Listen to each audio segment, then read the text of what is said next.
გაეროს ბავშვთა ფონდი ევროკავშირის დახმარებით უკვე წლებია მუშაობს იმაზე, რომ ბავშვებს გავაგებინოთ თუ რა არის ბავშვთა უფლებები და ამჯერად წიგნების თაროსთან მჭიდრო თანამშრომლობით ჩვენ სხვადასხვა ქალაქში ვხვდებით ბავშვებს და მათ ვესაუბრებით თავიანთ უფლებებზე, ლიტერატურული გმირების საშუალებით, წიგნების საშუალებით და სწორედ აი ამ თავიანთი საყვარელი გმირების საშუალებით, როდესაც ბავშვები იგებენ ამ უფლებებს, უფრო კარგად ამახსოვრდებათ.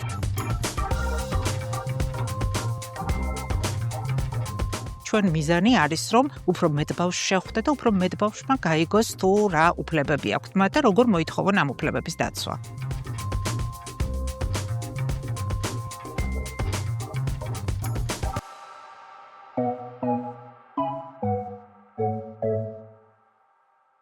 დღევანდელი შეხვედრა, ისევე როგორც თამაშის ნაწილი, ისევე როგორც საჯარო ლექცია, იყო ძალიან საინტერესო. მithumetes ქართული ავტორების მიერ დანახული ეს საკითხი, მათი ხედვა როგორი არის ამ მიმართულებით და ასევე საინტერესო იყო ის, რომ ლიტერატურას დაუკავშირდა ეს ყველაფერი და აი ლიტერატურის მაგალითზე განვიხილეთ ეს ძალიან აქტუალური საკითხი.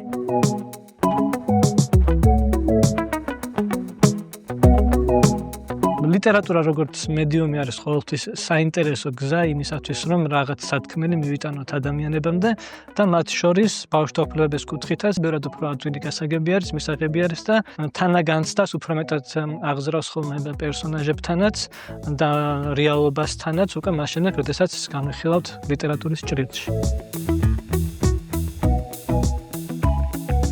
ყველაზე მეტად მე მომეწონა ლოტოს ნაწილი, რადგან ძალიან სასაცილო და სახალისო იყო.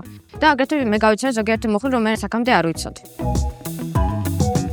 ბავშვს უნდა აუხსნა თამაში და ნორმალური ენით ყველაფერი და აკადემიური ენით, რომ ბავშვმა ეს კარგად გაიგო. და ჩემი ასთაქარო იყვნენ, აი, პატარა ბავშვები იმგენ მას გაიგეს.